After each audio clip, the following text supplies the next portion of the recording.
Bonjour tout le monde, nous allons entreprendre aujourd'hui quelques vidéos sur les cuisines d'été. Ça va être encore une préparation à base de légumineuses. Ah oui, en passant, les légumineuses, depuis quelque temps, je les cuis moi-même et je les prépare moi. Parce qu'avant, j'achetais les conserves. Mais les conserves, leur problème, c'est qu'elles sont trop salées. Il y a des produits dedans. Et puis les cannes de conserve qui sont en acier, maintenant, à l'époque, étaient enduites d'une laque naturelle. Maintenant, probablement pour sauver des coûts, les entreprises les enduisent de plastique. Donc, le plastique n'est pas entièrement étanche à certaines molécules. Et puis, ça goûte le métal. Alors, j'ai découvert qu'en cuisant moi-même mes légumineuses, j'ai un goût qui est beaucoup plus fin, puis j'ai vraiment le vrai goût des légumineuses. Alors, aujourd'hui, ce que nous allons faire, c'est se préparer pour faire du houmous. Ça, c'est l'été, là, avec des toasts le matin puis de l'huile d'olive, c'est absolument génial. La première étape, c'est toujours la même. Avec les légumineuses, c'est toujours la même chose quand on commence. Je vais vous montrer ça. C'est toujours pareil. Un grand bol, du bicarbonate de soude et trempage.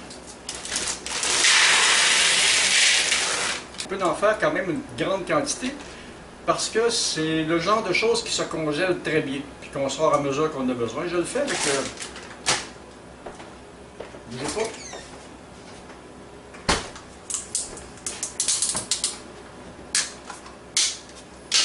Je le fais avec mes haricots qui servent à peu près à n'importe quoi. Les haricots, c'est à peu près pour 24 heures de trempage, 1h30 de cuisson. C'est aussi simple que ça. Puis moi, je les cuis comme ils vont servir à toutes sortes de choses, sauf à des bines, sauf aux bines au lard qu'on connaît au Québec. Je les assaisonne, un petit peu d'ail, un petit peu d'oignon, un petit peu de fines herbes. Puis ils peuvent servir maintenant dans toutes mes préparations parce que j'aime beaucoup faire des potages ou à la place de mettre des pâtes alimentaires, je mets ça. C'est extrêmement bon, c'est nourrissant, puis ça te coupe la faim, c'est effrayant. Là. La même chose avec les pois chiches. Et on les brasser un petit peu. Et eux autres aussi, on les oublie pour 24 heures. Et ensuite, ce que je vais faire, nous allons faire quelques préparations qui vont être bonnes et légères pour la cuisine d'été. Or donc, je vous reviens demain. À demain! Et on oublie les pois chiches. Bon, ben les pois ont trempé. On va faire une autre petite opération, puis après ça, on reviendra plus tard. Alors, c'est parti! Mes pois qui ont trempé 24 heures sur le comptoir, avec du bicarbonate de soude. Ce qu'il faut faire maintenant, c'est rincer les pois.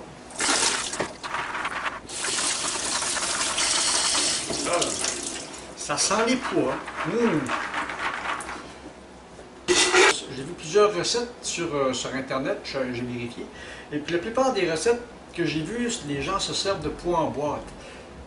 Comme je disais hier, les pois en boîte, ça n'a pas le même goût. Le goût est beaucoup plus fin quand on part de pois séchés et qu'on les cuit nous autres mêmes. Et ça nous donne aussi l'avantage de pouvoir les assaisonner soi-même aussi. Donc maintenant, on va mouiller ça puis on va leur donner du goût. Il faut à peu près juste les couvrir puis on va rajouter de l'eau au besoin. C'est pareil comme cuire de la soupe aux pois, ou cuire des fèves, ou cuire n'importe quelle légumineuse. Et voilà, on est presque là. Un petit peu d'oignon. J'ai un faible pour l'ail lyophilisé parce que j'ai pas besoin de la préparer, mais ça leur donne un petit coup. Et voilà, pas besoin d'éplucher. J'ai pas besoin d'éplucher de l'ail. C'est sûr que c'est pas pareil comme de l'ail frais, mais ça fait le travail. Moi, je suis un petit peu paresseux. Je m'arrange pour me sauver de l'ouvrage tant que je peux. Et un petit bout d'oignon dans ça. J'en avais justement un. On va le ciseler assez finement.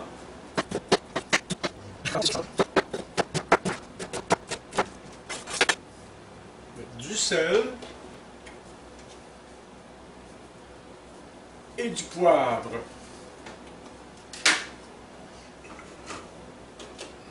Et on part la mixture, puis on se revoit dans 1 heure et demie. C'est en réalité des choses qui sont extrêmement faciles à faire, mais c'est des étapes qu'il faut suivre. Et beaucoup de gens ne se donnent pas le problème de suivre ces étapes-là. Vous pouvez utiliser des boîtes de conserve. Ça fait aussi le travail, mais moi, personnellement, je préfère tout cuire ça moi-même. C'est une question de goût, c'est une question de temps qu'on a à investir aussi. Alors, c'est parti, ça cuit. Nous, on se revoit dans 1 heure et demie, 2 heures à peu près pour faire la suite, puis j'ai d'autres petites recettes à vous montrer aussi. À tout à l'heure! Bon, nous avons nos pois chiches qui sont extrêmement tendres, ils sont cuits à la perfection. L'idée, c'est de faire une pâte avec ça. Je vais m'en garder pour plus tard parce que ça se congèle bien aussi. Alors, j'en ai transféré assez pour me faire une pâte. On va y mettre du jus de citron. Il était déjà un petit peu assaisonné, donc ils vont être bons. Le jus de citron va nous donner un petit peu le côté acide. On pourrait mettre aussi du vinaigre, mais c'est pas pareil. Un petit peu de poivre. Un petit peu de mélange d'épices. Là-dedans, il y a un petit peu de tomates séchées, puis quelques herbes. Ça, c'est au goût encore, là. Un petit peu d'huile d'olive. Et puis, on transforme ça en pâte.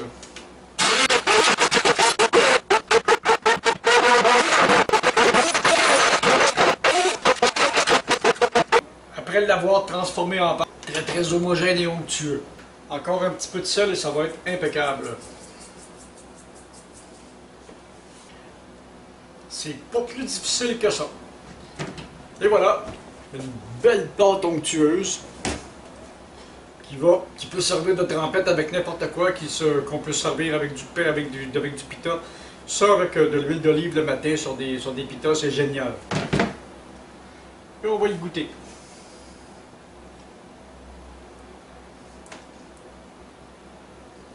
Yeah! Le reste des pois n'est pas perdu parce que, comme ça se congèle très bien, je n'ai qu'à défaire ça en portions.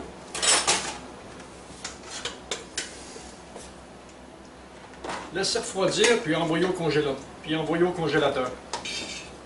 C'est comme toutes mes légumineuses, quand je les mets comme ça au congélateur, après ça, ils peuvent servir à n'importe quoi.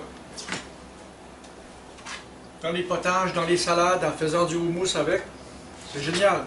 Et c'est très nutritif, c'est naturel. Et on est loin de la nourriture industrielle. Nous allons laisser refroidir cela et on enverra ça au congélateur.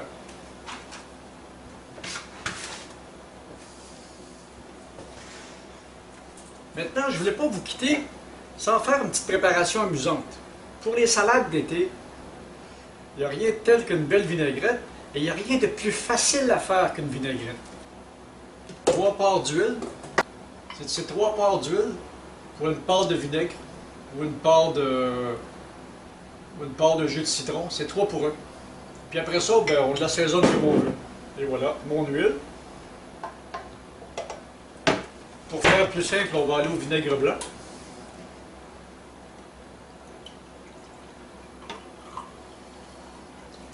Et voilà, pour l'acidité.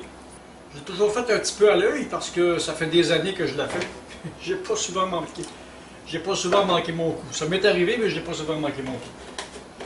Après ça, si on veut que l'émulsion tienne, ça prend quelque chose pour le faire tenir. Idéalement, j'ai toujours de la moutarde de Dijon sur la main pour faire office d'émulsifiant. Puis, il faut aussi couper l'acidité de la préparation. Je vais le faire au fouet comme j'étais habitué à le faire au restaurant. Il faut aussi couper l'acidité de la préparation. On peut bien prendre du sucre, de la cassonade, et comme on est au Québec, du sirop d'érable. Un petit peu de sucre, comme ça. Ça va adoucir la préparation. Et c'est parti, mon kiki! Je peux prendre n'importe quelle huile. Moi, je prends de l'huile d'olive parce que j'aime l'huile d'olive.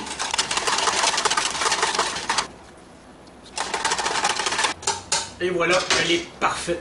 Nous disons donc, moi, ce que j'ai mis pour la quantité, c'est à peu près J'ai mis à peu près une tasse et quart d'huile d'olive. J'ai mis l'équivalent d'à peu près, même pas une demi-tasse de vinaigre. 2 ou 3 cuillères à soupe de sirop d'érable. Et puis une cuillère à soupe de moutarde de Dijon. On brasse tout ça ensemble. On a une émulsion qui ne tombera pas, qui va rester très bien. Regardez ça. Ça va rester comme ça. Mais ça, avec la laitue, là, n'importe quelle sorte de laitue, c'est génial. Cette vinaigrette-là n'est pas très acide et n'est pas sucrée non plus, elle est extrêmement douce. Et c'est extrêmement simple à faire. Le prochain coup, je vous montrerai peut-être à faire de la mayonnaise aussi. Ça aussi, c'est extrêmement simple. Or donc, si vous avez aimé ma vidéo, mettez-moi un like, abonnez-vous. J'aimerais ça avoir beaucoup plus d'abonnés, mais encore là, comme je disais dans l'autre vidéo d'avant, c'est vous qui décidez si vous voulez vous abonner ou pas. Et puis, ben, à la prochaine. Bye là. Abonnez-vous puis mettez des likes. Salut.